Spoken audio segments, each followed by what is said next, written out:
ગીર જંગલમાં આવેલ પૌરાણિક ત્રિલિંગમ મહાદેવ મંદિરે એક અનોખી ઘટના બનવા પામી હતી, જેમાં માધુપુર ગીર અને બોરવાવ ગીરના શિવ ભક્તો પૂજા કરવા માટે પહોંચ્યા હતા.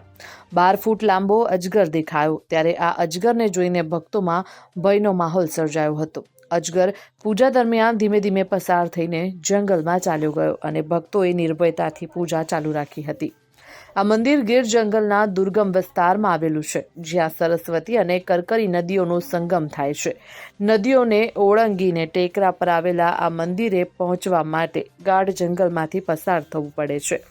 આ મંદિરમાં એક જ થાળામાં 3 શિવલિંગ બિરાજમાન છે, તેથી તે આદિકાળથી ત્રિલિંગમ મહાદેવ તરીકે ઓળખાય છે. અજગર જંગલમાં ચાલ્યા ગયા બાદ ભક્તોએ ત્રિલિંગમ મહાદેવની પૂજા અને આરતી સંપન્ન કરી હતી. આ ઘટનાએ શિવ ભક્તોની શ્રદ્ધા અને નિર્ભયતાનું ઉત્તમ ઉદાહરણ પૂરું પાડ્યું હતું. Bureau report, Gujarat fight news.